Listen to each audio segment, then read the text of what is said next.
থামুন, ভিডিওটি স্ক্রল করবেন না, কারণ আগামীকালকের ম্যাচটা শুধু একটা ফুটবল নয়, এটা হলো চ্যাম্পিয়নদের অহংকার বনাম আফ্রিকার ক্ষুধার্ত যোদ্ধাদের বিদ্রোহ। আর্জেন্টিনা 3বারের বিশ্ব চ্যাম্পিয়ন, মাঠে নামলেই প্রতিপক্ষ কাঁপে। অপরদিকে আলজেরিয়া, যাদের কথা কেউ ভাবেনি, তারাই এবার হতে পারে সবচেয়ে বড় চমক। আর এই ম্যাচের আসল রায় দেবে আমাদের একমাত্র টিয়া পাখি। তো চলুন শুরু করা যাক।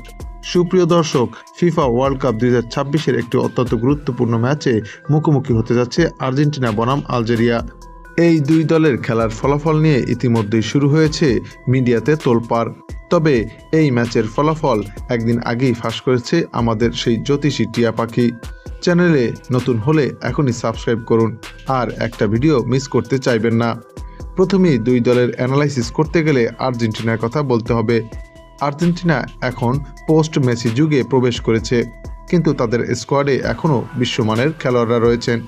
লাউতারো মার্টিনেজ, জুলিয়ান আলভারেস, এই ফরওয়ার্ড লাইন যে কোনো ডিফেন্সের ঘুম হারাম করার জন্য যথেষ্ট।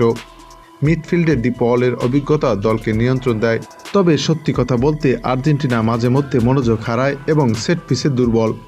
শক্তি বলতে অভিজ্ঞতা, দলগত সংহতি এবং আক্রমণ ভাগের গভীরতা রয়েছে আর্জেন্টিনার। আর আর্জেন্টিনার দুর্বলতা বলতে প্রতিপক্ষকে হালকা ভাবার প্রবণতাই সবচেয়ে বেশি। হাই প্রেসারে মাঝে মধ্যে ভেঙে পড়ে দলটি।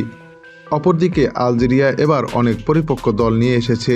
রিয়াদ মাহরেজ এর উত্তরসূরিরা এখন ইউরোপের শীর্ষ লিগে খেলছে।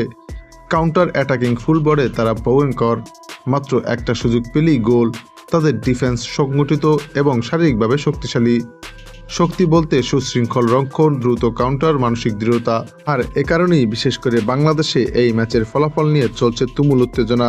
যদিও এই ম্যাচের ফলাফল একদিন আগেই ফাঁস করল জ্যোতিষী টিয়াটির সামনে দুই দলের পতাকা সম্বলিত খাম রাখা হলে টিয়াটি আর্জেন্টিনার পতাকা সম্বলিত খামটি তুলে নেয়।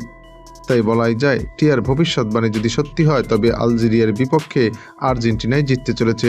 সুপ্রিয় দর্শক, আপনার কি মনে হয়, টিয়া পাখির ভবিষ্যৎবাণী কি সত্যি হবে, নাকি আলজেরিয়া চমক দেখাবে? তাহলে তা জানাতে পারেন আমাদের এই চ্যানেলের কমেন্ট সেকশনের মাধ্যমে।